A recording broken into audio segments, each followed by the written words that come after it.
Hello, everyone, and welcome to Off the Record with Judah, Kirk, and Gabe. Today we're going to be talking about DCKO Fight Month. All 8 issues that have been released this December. It's quite exciting. So, before we start digging into the story and the fights, I want to get what your overall, after reading all 8 of these issues, what y'all's opinions on them were.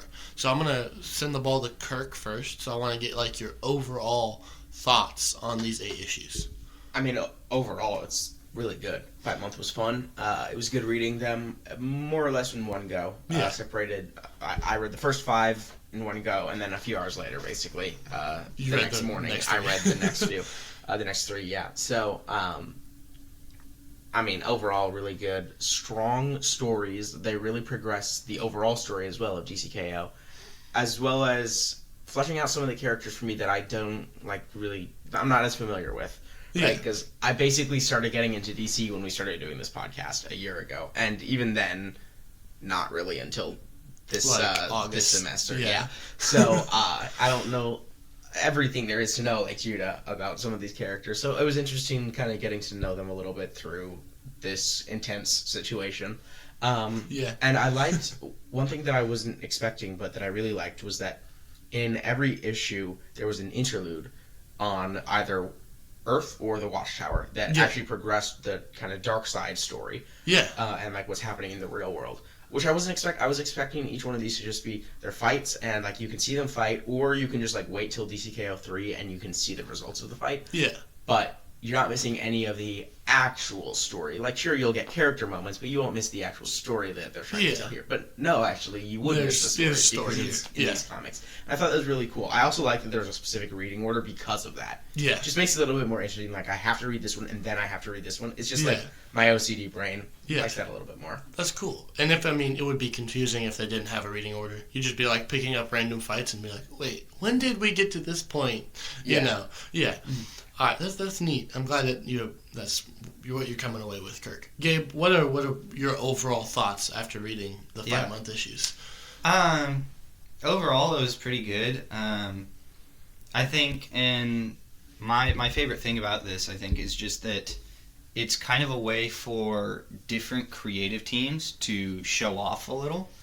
Because obviously you've got Snyder and Javi Fernandez? Yes, Fernandez running the main line KO issues, and so they're cooking like crazy on those. And now this is a moment for them to step back and say, all right, we've given you the character mashups, we've given you your Superman Captain Atom or Zatanna Harley Quinn. You've got those 2 characters, but now you creatives, you go and create a cool, engaging battle that's going to get an audience hooked. And I thought a lot of them really did that in really unexpected ways, too, that showed off the individual creative team's talents. Yeah, that's really cool. I really like these overall. I think that I've seen some artists now that were not on my radar that I'm I want to see them draw X, Y, or Z thing now. And the fights, overall, I think the fights were really enjoyable. I think even if some of, parts of the fights were, bad, I think, majority speaking, at least 1 of the 3 rounds, or maybe even 2 every fight, were really good.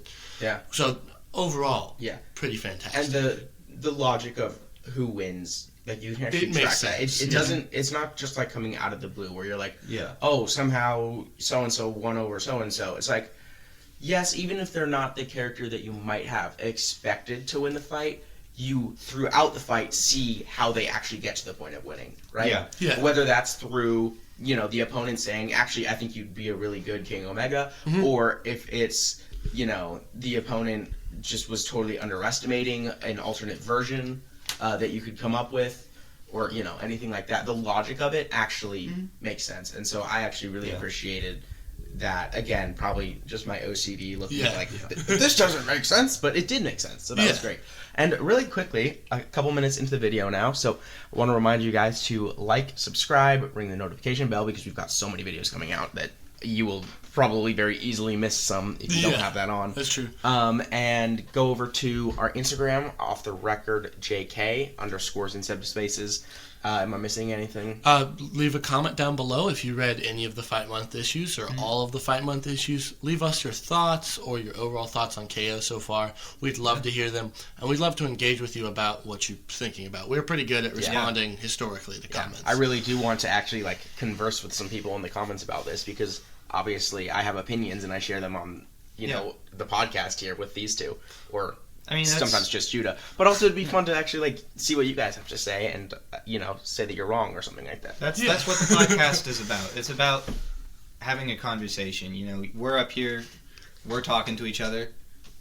Why not talk in the comments? Yeah, exactly. All right. So now, going round by round chronologically, we're going to dig into the first round, which is Superman versus Captain Atom, from writer Joshua Williamson and artist Sean Isaacs, who I really like his art in this one. I haven't seen any of his art before. I haven't seen any of his art before either, and definitely I think a good job. Yeah, I think he did a fantastic job with this issue. So walking through it chronologically, where do we start out in this issue, Gabe? You start with, oddly enough, for a Superman fight with Captain Atom's perspective. And so you get him starting out with just kind of like a nice, humble start, to only then on the second page have him claim to be God, basically. Yeah, and it's a double page spread of just him in like space. a power pose in space saying, I'm a god. It's pretty great.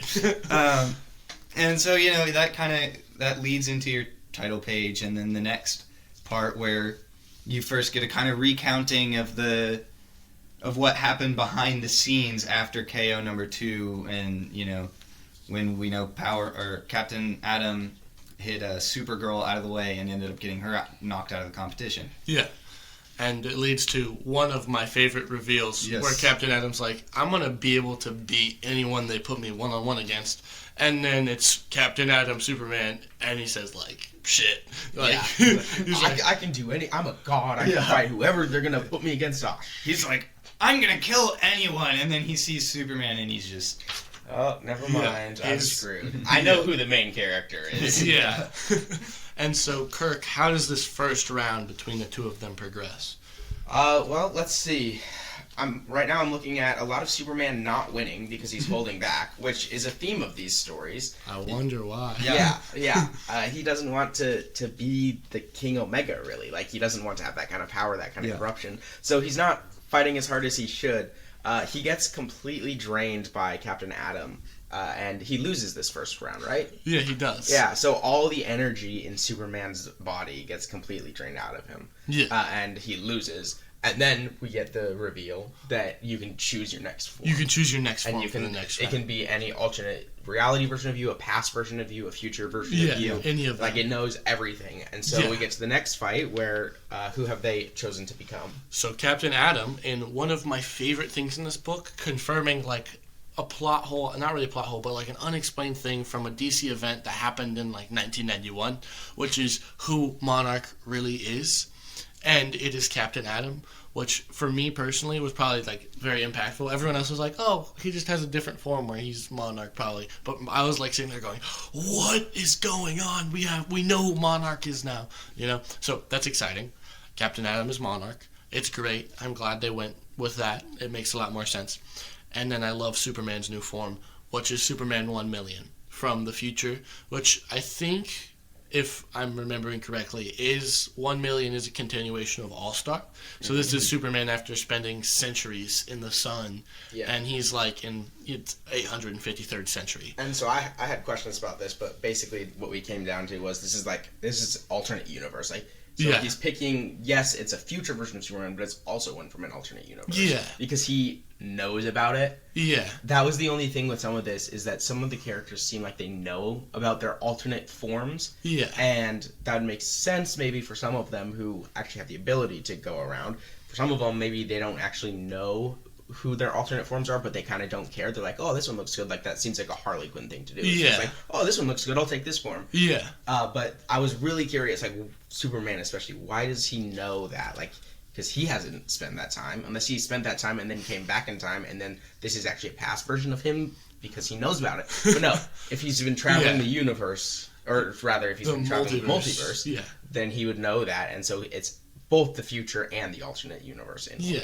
That was a question that I was like really confused by, though, when I was reading this the first time. That is fair. I think, especially with having the multiversal variants available to choose, that's a valid question. Because you're like, some of those comics, you're like, is that the future of like this guy that's the main guy, or is that is that another world? And then it creates some plot hole implications as well. Like, if they know about it, then what? Then is that future going to happen? Change something? Yeah. Or, I mean, my assumption was that it was something along the lines of, they're presented with almost this selection menu of some form. Yeah. Whatever that ends up looking like. It's like a Lego Games drop-down screen for characters. And in each version of them, there's like a brief overview of like powers or whatever type of deal. Or like they would kind of just know that. And then we also know that the universe will be a little bit rewritten at the end, and so I imagine that will solve some of the I know about my weird alternate forms. Yeah, the only that's one way to look at it and just like kind of hand wave it away. But if it were even a problem, which I don't necessarily think it is anymore after considering it for a while, but if it were a problem, that could hand wave it. But at the same time, they can only change something that they intentionally change. Yeah. In the end, like you have to change the universe into something. You can change it back into itself by the end of it, which is what they're trying to do, really. Yeah. Or if you're actually going to make changes, you have to be intentional about those changes. Right. Yeah. They could be maybe slightly vague, I suppose. Probably. But it couldn't just be like, oh, I'm going to make the universe exactly how it was by this, and this thing being the same. They wouldn't necessarily know to go into people's heads and remove some information, right? Well, I would assume, and maybe this is incorrect, but I would assume that if I just sat there with the powers and said, turn it back to how it was, it would just go back and everything would go back. Yeah, potentially. But also with your theory that we were arguing a lot about. That's true. Is that you don't even necessarily think that it's just going to be a reversion thing. You think it's going to be that it turns into something else. Well, we can get into that. Could be there's a point in this where we're definitely going to dive into both of your theories about that. All right, but quick round 2 and 3 of this issue recap. So what happens in round 2? Superman wins. Superman curb stomps Monarch version of Captain Atom. Yeah. Like in two pages, really. It's not even close. It was really, really quick. Yeah. It was really quick, and then he does his thing where he does a better version of Monarch because he's like, oh, I'm gonna, beat Superman this time. Superman chooses his normal form, seemingly. They have a fourth wall breaking thing that happens, and really then confusing. It is. I love the art in it. The art is the only reason that made it readable. If it was a worse artist, it would probably have brought this issue way down. So that's why we're giving Sean Isaacs he's a lot of credit. His art is pretty good in this. And then what happens? So kind of the thing of the fourth wall breaking is that Superman doesn't even really win on strength or power or anything like that. Yeah. He wins on Adam going crazy. Yes. Essentially. Which actually is...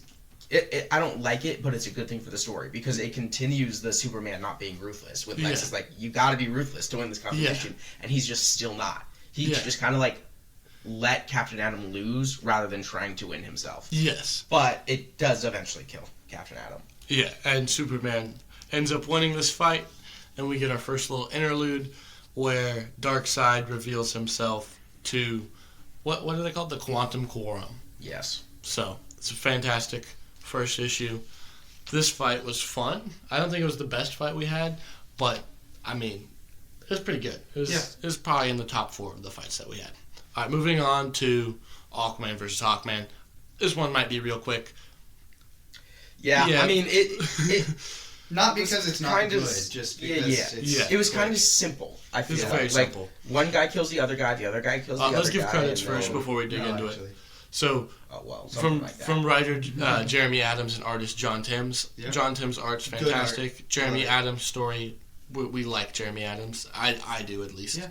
Yeah. So, basically, what happens here, Aquaman beats up Hawkman twice.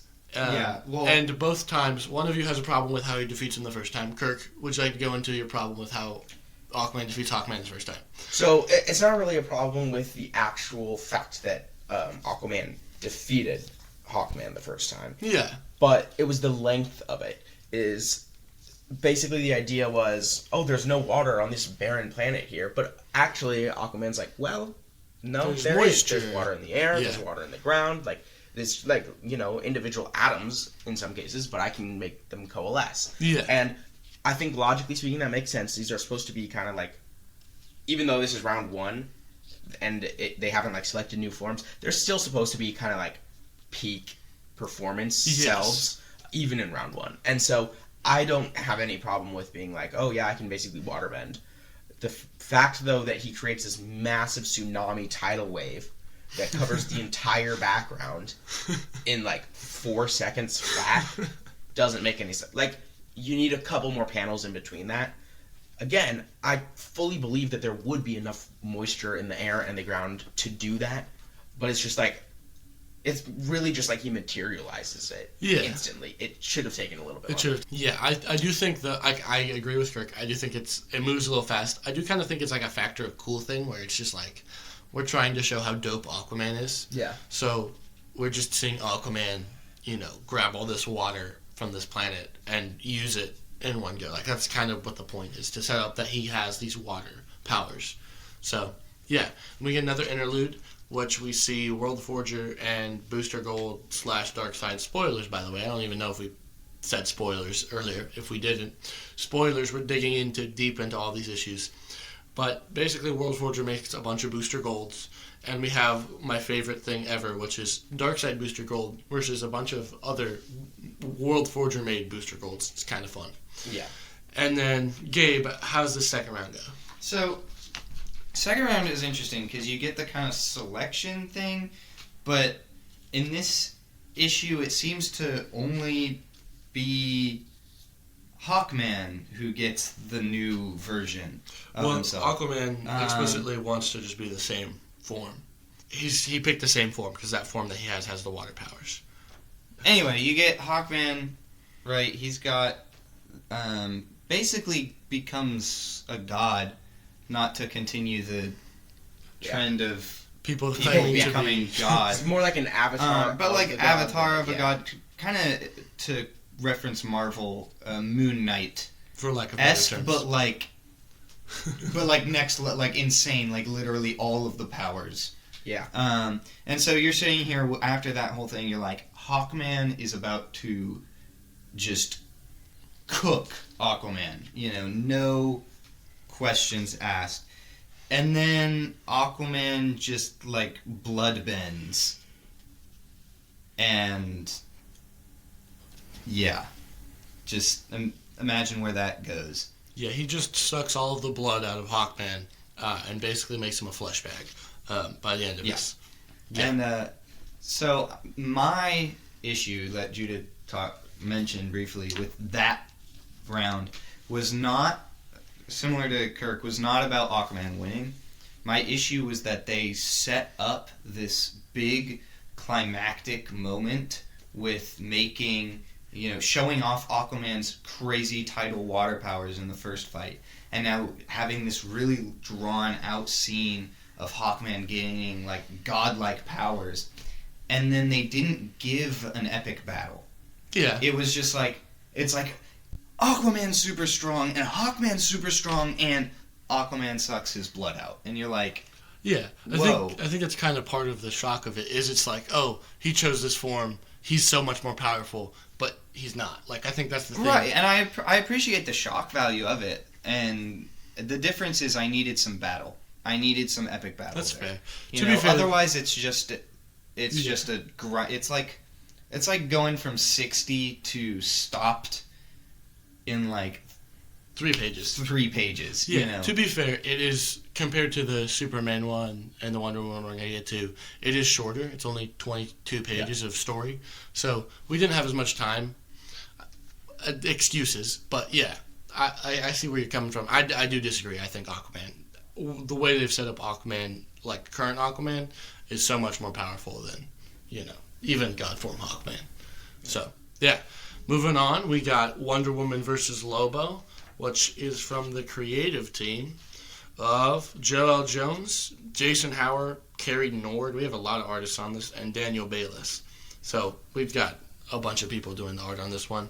The story's just from Joel Jones. Kirk, you liked this one more than we did. I'm interested. I would say I relatively liked this one more than you. I was not too interested. Lobo is definitely not a character that I'm very interested in at all. That's fair. So I actually went into this with quite low standards. I was like, this is just going to be one that I'm going to have to read through, especially now that I know I have to read each for the interlude story in the Last Hour on Earth. I was like, I just got to do it, right?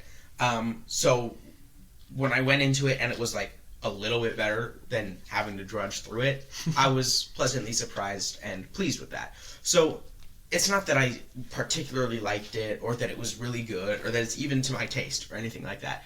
It's just better than I thought it would be. And so relative to these two, at least Judah, it puts it a little bit higher in my rankings. Where Judah, you were telling me that like you went in with standards. Yeah, I had high expectations because I do really like Lobo when he's written well. Like in House of Brainiac, we have top tier Lobo in that story. We're gonna cover that someday on the podcast. I love Lobo. Wonder Woman is fantastic. Even Joel Jones written Wonder Woman is pretty great. So I was like excited. And then this kind of was just like a wet fart after the first the first two issues. Like I feel like the Superman Captain N one falls off after the second round, but it's still really good. And I think the Aquaman Hawkman one as well, where this one's just kind of like it's just kind of people fighting. Yeah. It's my biggest flaw with this one. I think it does have a good interlude. Yeah. They all pretty much. The interlude was good, but because when you combine all the interludes in all 8 of these issues together, they kind of become a DCKO 3. Yeah, that's basically what they are. And so, really, we liked 1, we liked 2. We're gonna like DCKO 3. Probably. It's just continuing the story. Unless something bad happens. Unless they did something stupid. But even if they just coasted off of 1 and 2, 3 is gonna be at least, mildly good. And so it was at least mildly good when you combine all of the issues, all of the interludes in all these issues together for the effective DCKO 3. So obviously we do like those moments a lot more. Yeah. So this one really let me down. I don't know. Quick thoughts on Wonder Woman versus Lobo, Gabe? I mean, my big thing is, unless I'm forgetting one, which I don't think I am, I think this one ranks at the bottom for me. It was just, it wasn't bad, but it was like, it wasn't good either. Yeah, I was like, okay, I guess that's a comic. I feel like technically meets all the standards. I felt like I could just pick up any comic from the 90s and be just as interested, and modern comics I feel like are designed to be a lot more engaging and like captivating and interesting in a way that the 90s comics weren't. Yeah. And so the fact that this just feels like I picked up a 90s comic is like, it's kind of sad. Like come on. Yeah, that I kind of more or less agree with your thoughts on that. I'll actually tell you guys once we get to it what my last place is. That was my second to last place. Judah, that was your last place too, right? Gabe and I agreed that's last place. Definitely averaging out, that's the worst of the comics. Yeah, we universally didn't like that one. But moving on to one that we did want to talk a little bit more about is round 4, which is Cyborg versus Swamp Thing, from writer John Layman and artist Pete Woods. All right, so what do we think about this one? So this is coming from, this is in the Titans tie-in series, which has been kind of shaky for the whole KO. And so just to kind of give the preview of, we came into this not super high expectations. Yeah. So, Kirk, you wanted to talk about this one in particular. Yeah. Do you have any, you want to go over the story? So this is one of the things that I said was about like getting to know the characters that I was interested in. Yeah. I don't know anything about Swamp Thing. And I wouldn't necessarily care to go out of my way and just pick up a regular issue that's about Swamp Thing. Yeah. But because this was part of DCKO, it introduced me to the character. And I gotta say, not a bad character. Yeah. Really interesting character, certainly in this story. And I one of the things that I really wanted to talk about is, so first fight goes Cyborg's way, second fight goes Swamp Thing's way, right? Yes. Third fight is where it gets interesting. That's where all the stakes are building to. And in that fight, you eventually get, like, they're kind of talking to each other through the fights. And they're both, at least in this, they're both on the side of the heroes. And so, as they're talking, Swamp Thing, I think, is kind of, in a way, testing Cyborg about, like, it seems like that. His purity in the goals of becoming King Omega, essentially. And so by the end of it, Swamp Thing is satisfied that Cyborg would be a good King Omega and more or less sacrifices himself, just allows himself to be killed. Yeah. And I thought that was really interesting. I think that's the first time this has happened at this in point. these Yeah, issues. in chronological order, It is not the last time this happens, and we'll get to that. But I thought that was a really strong first time for this to happen. Yeah. Especially because the next time it happens, it's in slightly different circumstances. Yeah, it is. Yeah, and I mean, I like this fight. I thought it was fun.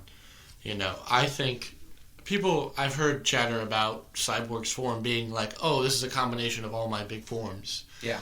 It's probably just another form out there that he has. Yeah. And everyone is like, well, he can't choose multiple forms. I don't think it's multiple forms. I just think it's Yeah. like a new form that we haven't seen yet. Although if we we're get talking here. about not choosing multiple forms, Captain Atom literally said Says- he was all of his forms. And no Yeah. one's So- complaining about that. And like, Yeah, that's what I was thinking as well. Is granted, he did it's cheat, just- but that was only after he chose to be all of his forms, and then was like, guess what, Heart of Apocalypse, I'm just gonna kill you. And it said, no. No. Yeah. Meanwhile, here you've got Cyborg, who likely this is just a form. If it's multiple forms, he's not going after the Heart of Apocalypse, so yeah, maybe just chill. Yeah. Yeah. I think that because it's not the first time it's happened, and it's not even necessarily the second time it's really happened, because back on the Wonder Woman one, she Yeah. doesn't choose, all my forms, but she chooses a form that, like, brings in backup, essentially, of her, Yeah. her Which is weird. sisters, Of her right? sisters, yeah. So it's like, you know, they're kind of doing this. Like, Yeah, you can, as long as you can be creative about how you apply the rules,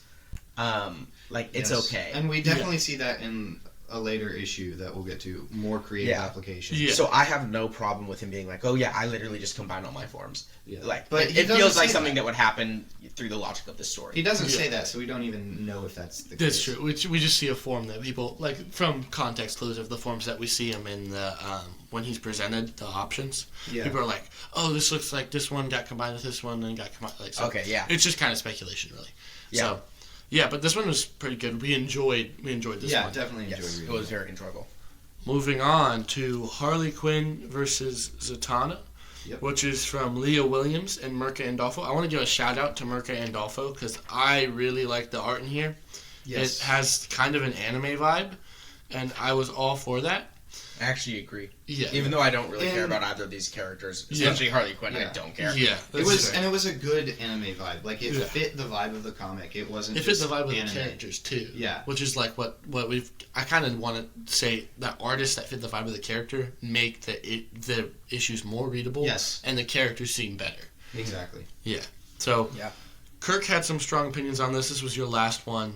This was the one you thought that was the worst. Yes. So you want to? Is it purely Harley Quinn or Yeah, well, narrative or like? unlike in the last one where I went in with low expectations and they slightly exceeded them, in this one I went in with low expectations and they met those. Yeah. And so that's the only reason. It's not necessarily even that on an objective scale it's worse, because you guys are probably right that it's second to last place or whatever you would have it at. But it was just because of my opinions that I was just like, I don't really care. But I do like the first knockout was really creative from Harley Quinn of like right at the beginning. She just immediately punches Zatanna In the throat, collapses her larynx, and she can't speak. Which is Exactly. how she has powers. So it's she's like- just kind of like a regular girl this Yeah. whole time. Which, you know, to be fair, so is Harley Quinn. Evens it out a little bit. Yeah. But also, Zatanna's not a total psycho crazy person, unlike Harley. So That's that true. definitely gives Harley the advantage here. does. And so it really makes sense that round one is immediate knockout by Harley Quinn of Zatanna. Yeah, the character consistency in here of Zatanna being like, hey, let's talk this out, and Harley Quinn just being chaotic Yeah. and just kind of hey, let's talk this out. How about you don't talk? Yeah, how about we don't speak anymore? You know, it was pretty great. Harley in this deserves to be beaten because she's like, at this point, Harley Quinn is not really a villain, question mark. Yeah, especially by the end. Actually, this is another one where it turns into a little bit of a sacrifice thing. Where she's like, actually, I'm pretty cool with you, Z, being... Yeah, I like that she calls her Z. I think Queen that's cool Omega. She was questioning. She was like, I'll be the King Omega. Queen Omega? Yeah. How does it work? Is it gendered? Is it like a title that like it doesn't matter and you just get the title King Omega? Or is it gendered and the only reason it's King Omega is because it's Darkseid is a male. Yeah. And so he's King Omega. Yeah. I thought that was funny. Yeah. I do like the turn of like Harley Quinn and Zatanna not really like being like some of these fights you're like Captain Atom clearly is bad at the end of that fight. You're right. Some of these fights are like the Cyborg one, which I thought was really beautifully done. Right? And then this one kind of has like a little middle ground where Harley Quinn, the first round is kind of evil, but then she kind of realizes, oh, I'm probably not the kind of person that needs to be winning this. Wait, hold on. I'm a little bit of a psycho crazy person. I'm probably not going to I should fix rule things. the universe. Yeah. Well, so my opinions on this, I actually, to spoil my rankings and prove Kirk wrong, I rank this as third out of my... Oh, okay. Dude, this is only fifth for me, and I like Zatanna's one of my favorite characters. No, so, because this part of it, I think, is because I entered with rather low expectations. And this exceeded your expectations. Very much exceeded it. Because, I'm not a huge Harley Quinn fan. Like, Harley Quinn's always just kind of that side character to the Joker, and, like, whatever. And just kind of an extension of the Joker in female form of craziness. And anyway...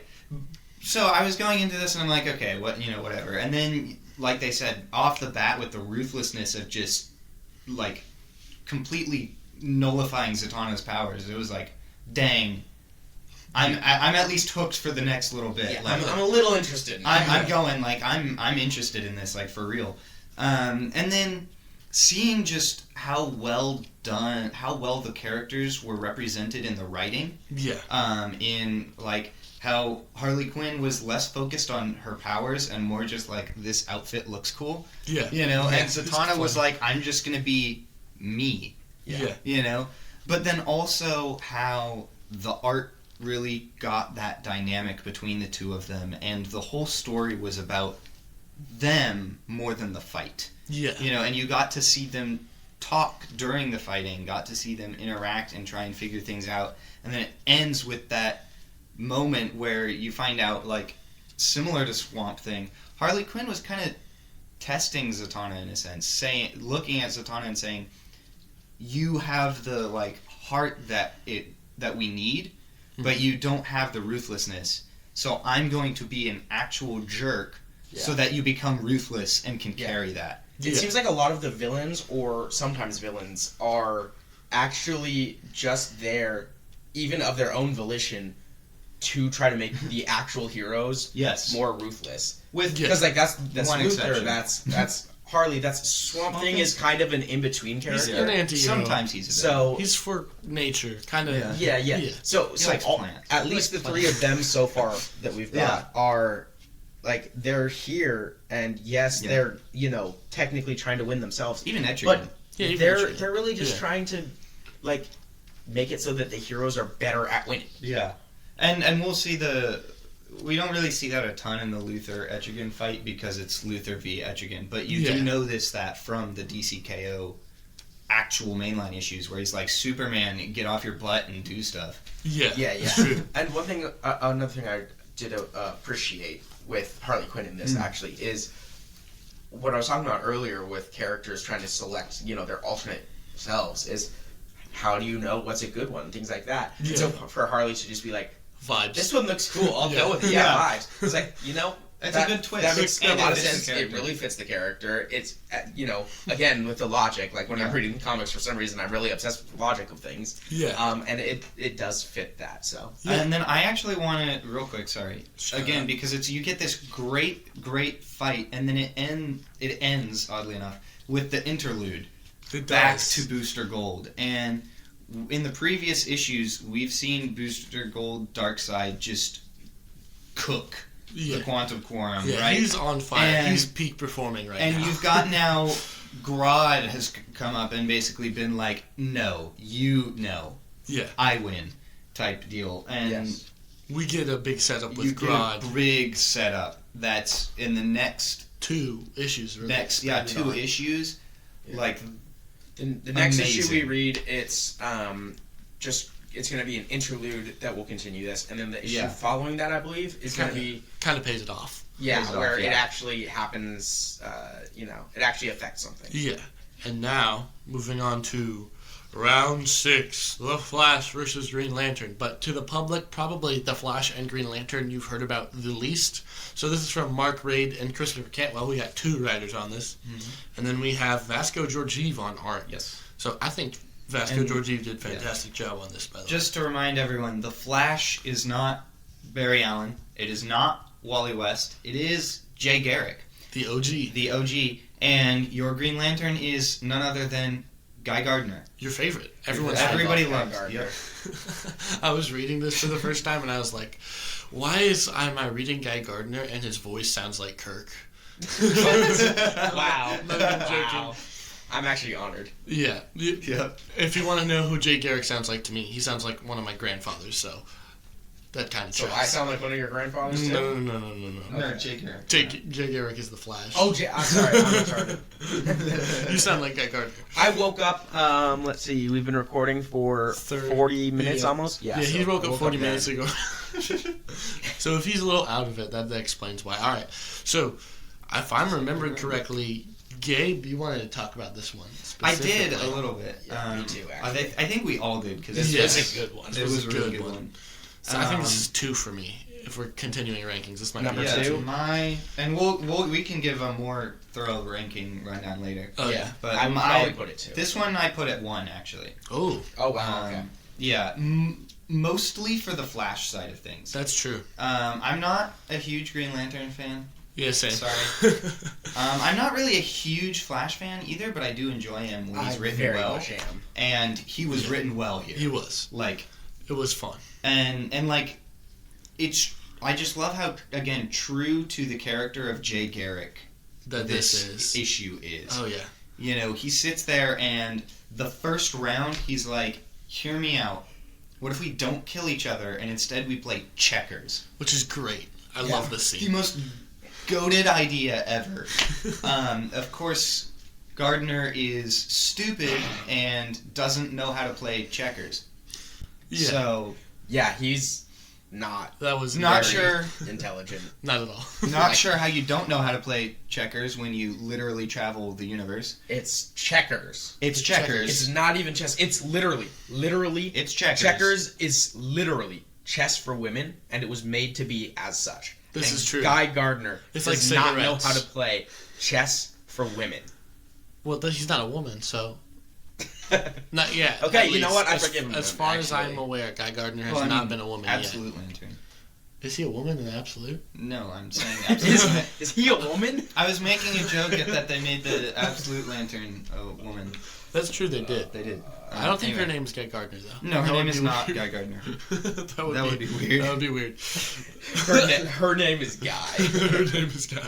I mean, you never know. In So then you 2026, you never know. But then you get Gardner. Not only is he stupid, he also is really angry and just lashes out at Jay Garrick. To which Jay Garrick literally throws his hat at him. It's great. His helmet. It's his helmet, and then In his nose. yes, in his nose, which is awesome. And then Gardner wins. Yeah. And so Gardner's like, fine, I hate you so much, Jay Garrick, for, I guess, probably from Omega Energy or whatever, Yeah. that he decides, no more Green Lantern, we're going red. Yes. All rage. Which, yeah, he spent a good chunk of his time as a character as a Red Lantern. Yes. So it is To pretty which- consistent. Garrick, in the best part of this issue, arguably, says, fine, I will become the Speed Force. Yes. No, I'm not the Flash. all of Speed Force. Yes, and the actual Speed Force, not just like a reconstruction of the Speed Force for these games. Part you really thought was cool. Yeah, right? yeah, it's like the actual Speed Force, and it's also kind of where Hawkman was like he's talking to the god, and he becomes the avatar for which god is that? Is it? It's the Hawk God. I don't know his name off the top of my head. The first name that keeps coming to mind is Khonshu, but it's not. It's not Khonshu. That's Marvel. That's Moon Knight. That's Moon Knight. Not even about birds. So. But it was, I believe in that, it was actually whichever god that is. Yeah. Like, it wasn't just like, a recreation for this thing. It's like, no. Yeah, the god was literally going in there and was like, hey, I'll totally help you win this thing if you want. And so in this, he was like, literally, he became the Speed Force, or became part of the Speed Force. And he got to see what was happening outside in the real world. The Heart of Apocalypse, which is interesting. And he had to sit there and be like, but I've got to... I can't, store that away, file that for later, but I can't deal with that right now. Yeah. And then because there was actually, right before we had the title page, there was just a continuation of this, whatever the current volume of the Flash is, which I don't know anything that's happening there. Yeah. But it was part of that story there. Yeah, Omega Legion tie-in. The Omega Legion is pretty fire, actually. Yeah. They've just been killing a lot of people. Yeah. So I have no idea what's happening in that, but... I do know that is what Jay Garrick is seeing, is some of the stuff that's happening there. Yeah. And so Jay Garrick just kind of like, you've got Guy Gardner as Red Lantern shows up and says, I'm going to cook you because I'm Red Lantern in crazy attack mode. And he's like, where are you, Jay Garrick? And Jay Garrick's like, everywhere. Yeah. And just starts zapping him with lightning from nowhere. It's great. Yeah. And Gardner's like, what? And Garrick says, you chose the only form that doesn't have much defense at all. And just cooks him. Literally, he explodes. Yeah. So what he did was he said that he was releasing all his pent up anger for Gardner. Gardner, who's just rage baiting the crap out of him. And it was all into one lightning bolt that went into the red ring, right? Yes, he ended it by zapping it into the ring, which just exploded. Yeah, the Red Lantern ring.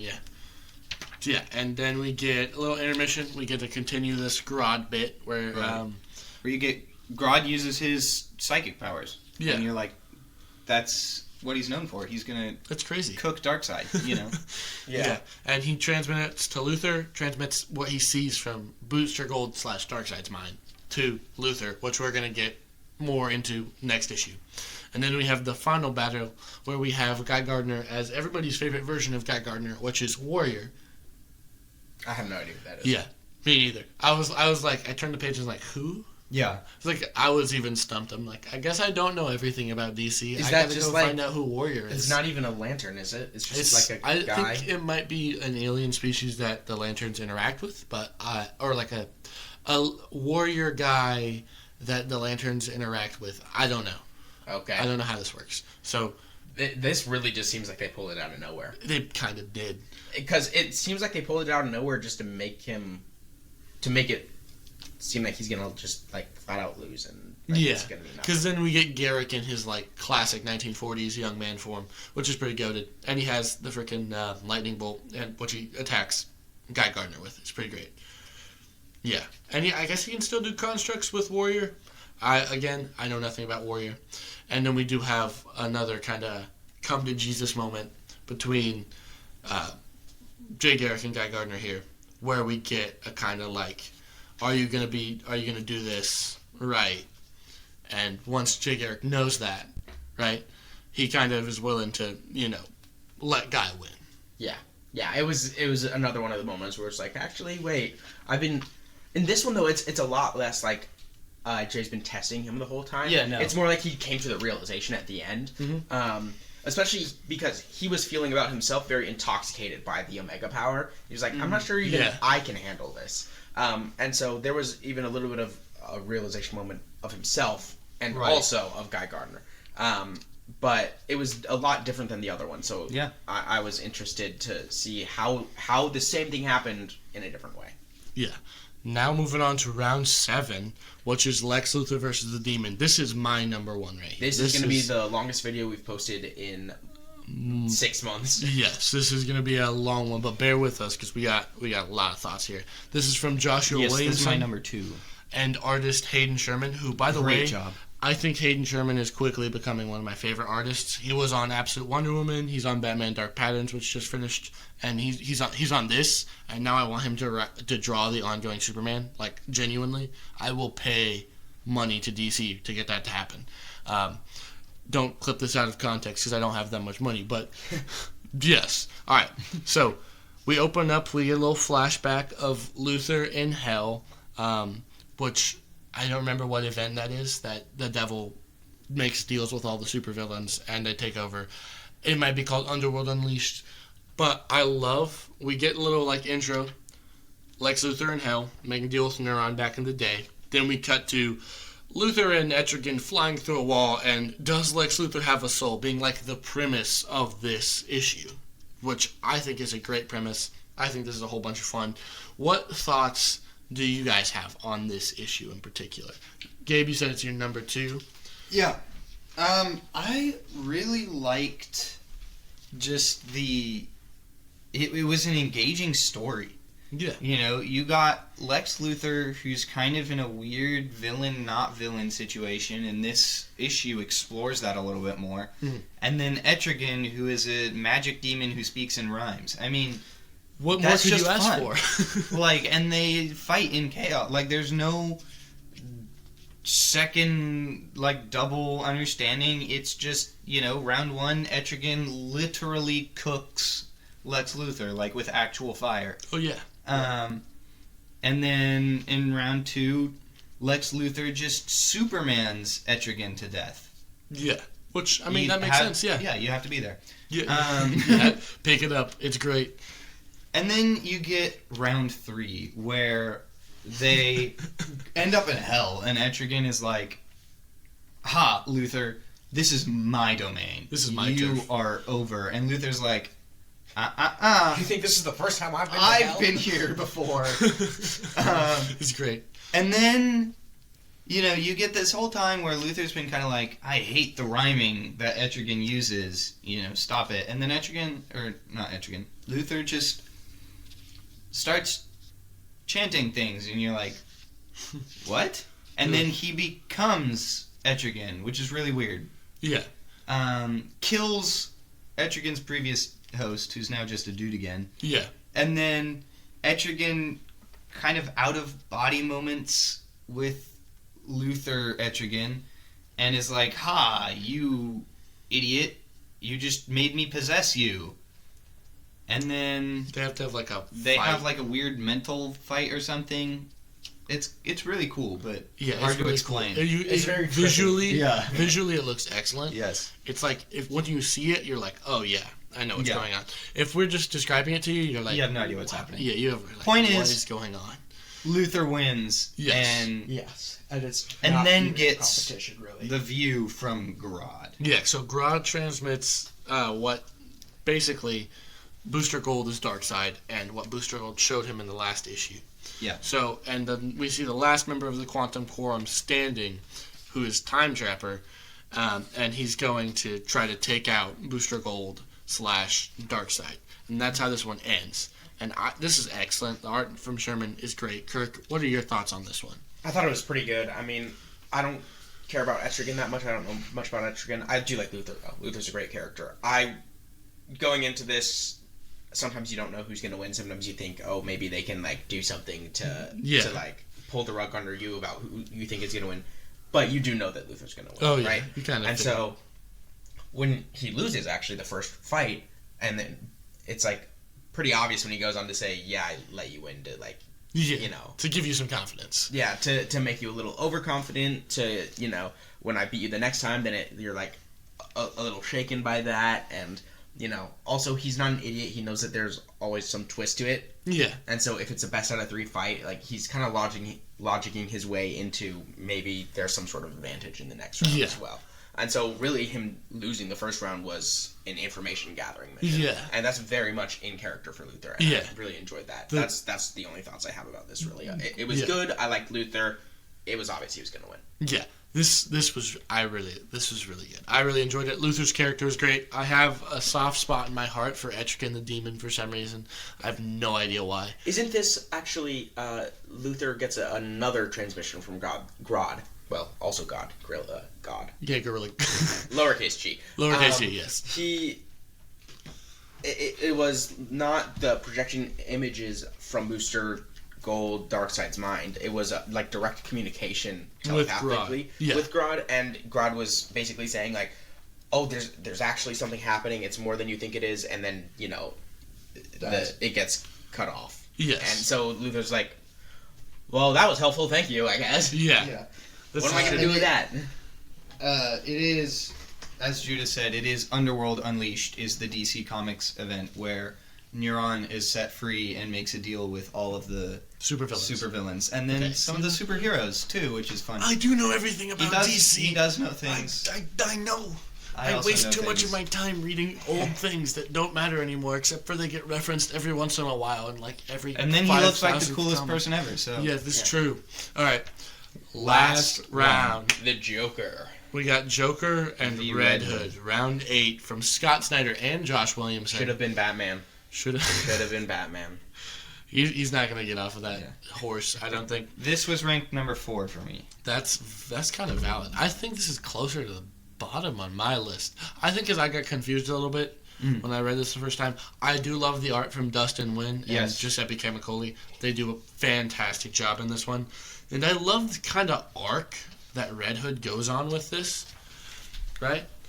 So we get kind of like a Red Hood intro, and since someone likes this more than me, I'll let Gabe start taking you through the description of this event, because I know that when we were like previewing this, and we've talked about this before, this was the one you were the most excited for. Part of that is because I've always been a Batman fan, and so these are two major Batman characters. But also, what's really special about this issue and the way they handled it is, obviously, everyone knew this was kind of a moment of, Jason Todd, Joker again. We know how that ended last time. It went very well. Very well for one person, and very unwell for the other.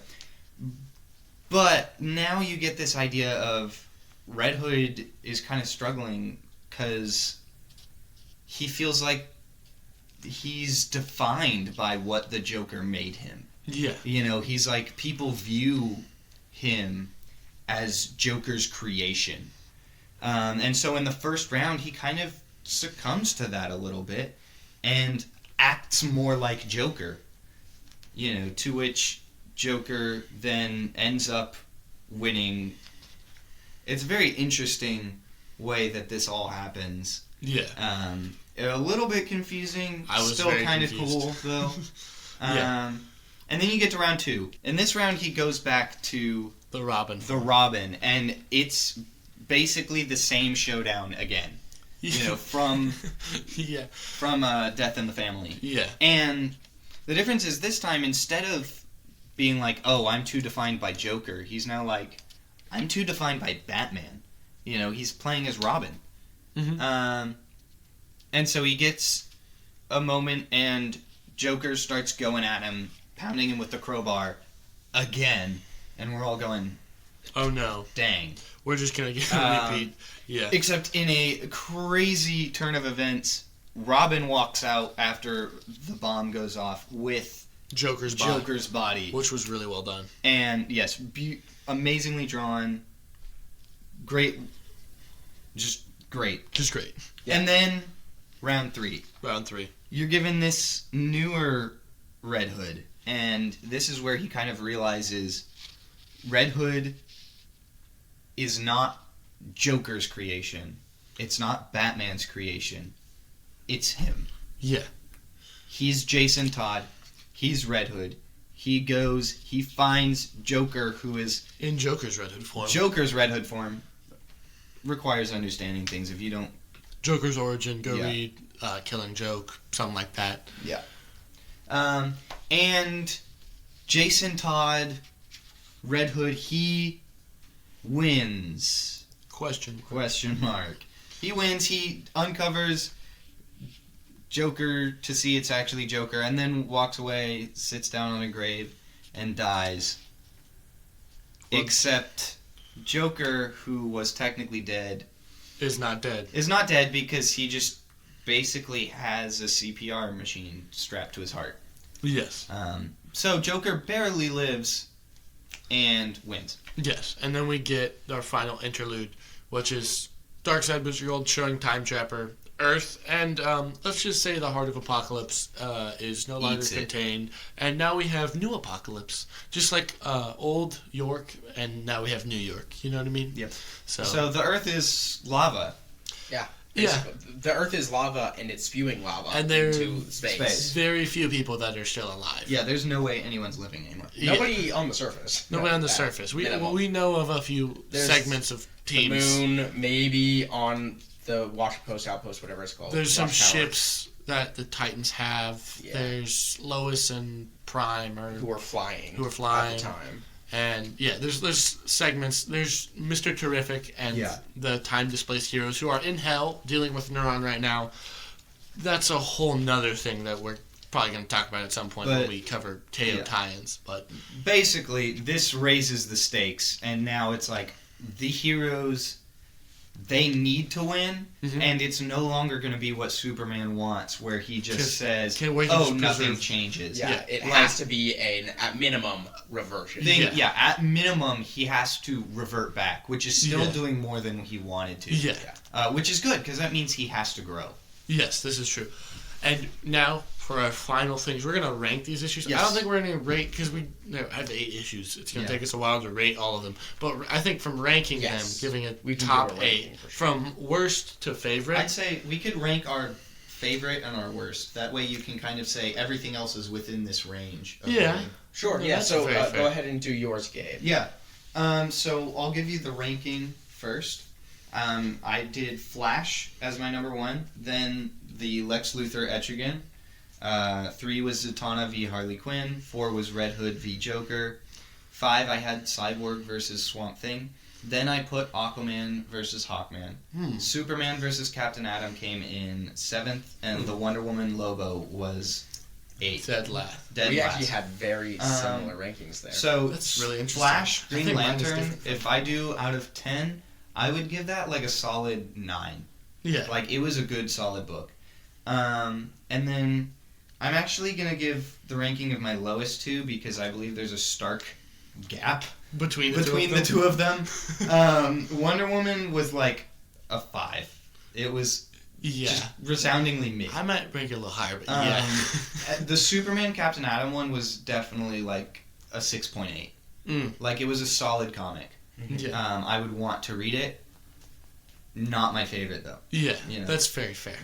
Yeah. So this is very much not an objective, like, looking at the rankings. I could give something that's a little bit more objective, but this is just like my opinions and very much biased on some characters I don't know very much, some characters I don't care about very much, things like that. Yeah. But I have at number 1 Flash Green Lantern. Number 2 I have Lex Luthor and the Demon Etrigan. I have number 3 as Red Hood and Joker, and I have number 4 Superman versus Captain Atom. I have tied with Cyborg Swamp Thing. So 4 and 5 right there. 6 here, Aquaman, Hawkman. 7, Wonder Woman, Lobo, and then 8, Harley Quinn, Zatanna. That's interesting. As far as actual like number rankings, Flash, Green Lantern, I would give. You gave 9. I'd give 8.5, and then Harley Quinn, Zatanna, I'd give. Let's see, somewhere around a 5 or 6, maybe 5.5, something like that. Trying to be a little bit more objective about it, but then also I neither know very much about these characters or care very much about these characters. That's very fair. That is very fair. This is interesting because I feel like we have a big discrepancy in our rankings of these. Yeah. With Gabe and I, it was like just kind of 2 comics, two swapped very in their drastic spots, there, but then everything else was very similar. This is accurate. I am assembling my order right now. This is interesting because I think I have a very different order of these things than you guys do.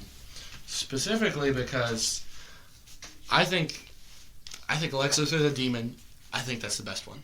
I'm a little biased. It's Superman. Lex Luthor is a Superman character. Number 1. Totally fair. 100%. Only reason I'm putting it in second is because I just like Flash that much. That's true. The Flash versus Green Lantern was really good. I had such a good time reading this one, and it was just such a banger. So resoundingly, Those Lex are the, Luthor and Flash are the best two. This is true. Definitely Our between the rankings. three of us. Yes. Yeah. Aquaman Hawkman was my third.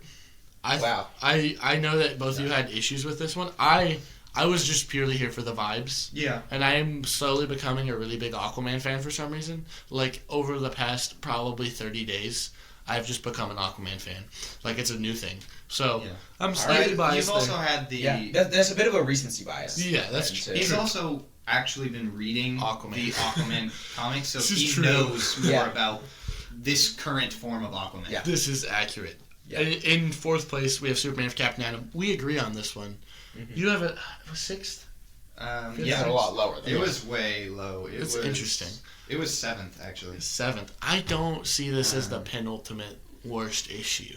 It wasn't just, the worst. It's middling. 7th out of 8. I think it's Yeah. middling. Yeah, it's middling, and I think it fits in the middle. Yeah. Yeah. I think that it might have been slightly intentional, actually, Yeah. to be middling, because It makes like, some of it's the other Superman. ones like, just stand everything out, is yeah. Superman. Like Superman is one of the main 3 characters in DC. Like everything Yeah. is about Superman. He's of the main 3 characters. He's the And we main really character. Don't So get it's just his like- perspective in that issue. It's really kind of a Captain Atom issue. If And you I think that's about it. intentional. I think they're Yeah. trying to sideline him a little bit. Because we're gonna get Just a lot of Superman. because we already have a lot of Superman in the past, we're about to get a lot of Superman even in this story. And Yeah. all of DC is going to revolve around Superman until DC doesn't exist anymore. So, This is true. Like, Yeah. I just think that was pretty intentional. And honestly, if so, that's completely fair. Yeah, And that's not even a knock against any of the writers or the artists or anything in it, because it is it's really good. It's good. Like, the work is genuinely good. It's solid. I think yeah. it was intentionally kind of supposed to be mid. middling. Yeah, it's very fair. All right, 5. We have Harley Quinn, Zatanna. It's good. Check it out. It's worth checking out. Definitely. Number 6, Cyborg and Swamp Thing. I really enjoyed this one. It's a good one. Now here's where we're like very, very, very different. You guys have this a lot higher than I do. Red Hood and Joker. I really like the art in this one, and I really wanted to like it, but who normally is the person that doesn't get confused reading comics on this channel, got confused reading comics on this channel when I was reading this issue, and I was just like, It's okay, Judy. I came away from it, I was like, oh, they subverted expectations. Red Hood won. And I then thought that too, actually. and then I went back and looked at it, and I'm like, wait a second. How did Joker advance? Yeah. You know what I mean? Except I'm dumber than you. Yeah. So I read that and I thought Red Hood advanced, but then I looked at the bracket? and And I you're saw like- Joker won, and I was like, Wait, what? yeah, no. I was just like, yeah, Joker won, obviously. Okay, I don't want to... But then I didn't even, until we were recording just now, I didn't even notice that The heart that thing? no, that Red Hood died and that Joker. I didn't even notice that Red Hood died. I thought that the little click of the device on the heart was like it saying it was like the flatlining. Mhm. I'm genuinely that stupid that when I was reading this, I don't wanna I point noticed y'all that out I thought Red as, Hood won, and then didn't notice that I also saw that Red Hood didn't win, and I was holding both realities in my head at the same time. I don't want to like call y'all stupid or anything, but well- Red Hood literally says, and I quote word for word, "I know he has some trick up his sleeve, some way to live on, but it doesn't matter because tonight and forever we both know who really won." So, but what I Yeah. thought that was saying was like after this, Yeah. like regardless of who wins and Yeah, how they I thought it reset was the world and context, things, it was yeah. like, oh, he's gonna like find some way to like not be reset and still be this Joker and like not have. Well, but that's then what I the thought next it was. page it shows a picture of his heart going because I thought that was him flatlining. I thought it was the flat. Okay, but then it says thump. I'm retarded. Yeah, I know. Thump thump is not a flat line. I'm retarded. Gabe, I know. you got to admit it's like of It's all not the things confusing. to be confused This about. was literally is the very- least confusing part of this comic. It actually It is the makes least sense. confusing Okay, thing. I also have a Judah problem. and I are I just. have The a weird problem. acid pit thing in the was first confusing. round was And really then- confusing. And then here's my one problem. He kicks a knife through Joker's throat in round 1. Yeah, what and the- Joker doesn't die. Like, that's a knife and that's his throat. And he's That's- running around with a knife in his throat for the rest of the thing until he gets burned up in the acid. Like, that's literally what happens. Yeah, that was a little weird. So I don't see going back looking post it. Yes, I see it go through his throat. But looking post that, I don't see a knife in Joker's throat. So No, what I happened don't- to the knife? I think that he just like removes the knife and then doesn't like is just completely How unbothered is... by it. Because, like... It doesn't make any sense. That yeah, should have killed him that's- immediately. yeah. Like we didn't need the moment of like him do well. Okay, the moment of him having like a gun and he prepared for this because he knew that somehow Joker would get in and all that. Yeah. That's actually great. Yeah. That's really cool. But the moment of like him using the gun and it actually just makes Joker stronger. Like, Yeah. I guess that's good to know for the future. How about we don't do this in the real world? Yeah. But you know, it was just like, okay, but why did you have the moment where you should have had a knockout of Joker? And last place, because we're still on my rankings, even though we got sidetracked, because Gabe was like, "You guys are idiots." We are. We're a little bit, yeah. We're very much so. Wonder Woman Lobo is last. I had really high expectations for this one. Yeah. This is why it's at the bottom, because I love Lobo. I love Wonder Woman. And this just kind of was a wet fart, as I said earlier. Yeah. And, look, we're going to give rankings. This is probably a 5.5. On a good day, it's a 6 out of 10. So it's not bad. It's just mid. Yeah. Right? It's just not good. Yeah, it's not on, like, even the high side of mid. It's on the low side of mid. And then the Demon and Lex Luthor is probably a 9, maybe 9.25, like 9 1/4. It's really good, and I would say that's pretty consistent. Like I would say that these 3 issues for me are like 9s. Then we have Superman, Captain Atom, and Harley Quinn, Zatanna, and Cyborg Swamp Thing being like 7.5s. And then the last 2 issues, I would say that the Red Hood Joker one we've been talking about is probably like maybe a 6.5. Like I think it's I think it's on the higher side than Wonder Woman Lobo. Yeah. But I still like it. When we were reading the All In special and the time travel thing happened, or not getting confused in the first issue of KO, like you guys were when we did those, you were the people that were confused. I'm the one getting confused, so you gotta like it evens out a little bit now, at least. Yeah. Yeah. Well, I mean, overall, I think we enjoyed this. Yeah. Certainly. I mean, if the lowest ranking is, above a 5 for all of us, then that's not bad. That's not bad at all. Especially when you take these, if you were to take these as a volume instead of as, individual issues. It probably would be volume. around 7.5, close to an 8 overall. It'd be a good volume overall. Yeah. Right. And then again, what essentially amounts to a DCKO 3 or 2.5. It's spread out over these issues. Yeah. Spread out. Yeah. Really good story there. We're very excited for the actual DCKO 3 that'll be coming out soon. It's gonna be balls. This is the first video that we have posted that even after editing, it'll probably be over an hour. Yeah. Since we were doing the completely different format in the It's spring true. with like 2-hour-long videos or whatever. Yeah, we had a lot to say today. We're covering a lot today. Yeah. And you're probably not going to get a lot of long-form videos like this from us, but there will be a few. Maybe we should consider doing a 2-parter with this. Yeah, well, we might even break it into 2 parts. Who knows? But this was Fight Month. We had a lot of fun reading these, I think I can say, for all of us, and I hope that you guys had a chance to pick up one, if not more of these, if not all of them. Yeah. And again, give us your thoughts in the comments about this. But yeah, I mean, I don't have anything else to say about these. If y'all have things to say, Kirk, final thoughts. I have nothing more. It was great. Gabe, you have any final thoughts? Just makes me excited for what DCKO number 3 is going to be like. Oh yeah, and getting to read that and just continue with what they've got planned for DC and now the next level that they're starting to release. It's going to be great. Yeah. So we're down it's for going to be great. All right, with that being said, good morning, good evening, and good night. God bless y'all. We are out. Yeah. Bye. Bye.